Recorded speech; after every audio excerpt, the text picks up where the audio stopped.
We've covered, for example, the use of third-party information. And sometimes that could be a massive amount of documentation, and you need to spend the time.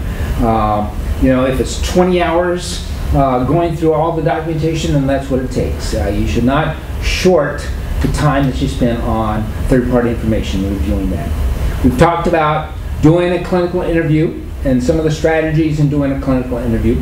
And we've talked about the need for multiple interviews, especially if the time from your evaluation to the time that the person goes into depositions and trial, if that time is long, you may have to do, you know, a series of interviews. And attorneys do not object to that, even though it's money they have to pay. They do not object to that. They want you to be prepared for your deposition and for trial.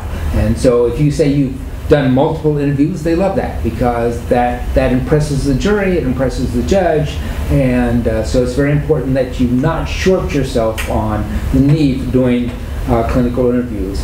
Collaterals, we haven't talked about collaterals very much, but it's important also when collaterals are available that you interview them. Collaterals are significant others in the person's life. It may be the supervisor, it may be the person's wife and spouse, it may be their children. I've interviewed children where they have been able to articulate clearly the difference between their dad's behavior before and after the trauma. And so getting collateral information, again, is very, very important, and adds to, you know, that validity, that ecological validity that we talked about a while ago. And that sells with the jury, it sells with the judge, because it's real life. And so they want that kind of information. It's helpful to the trial.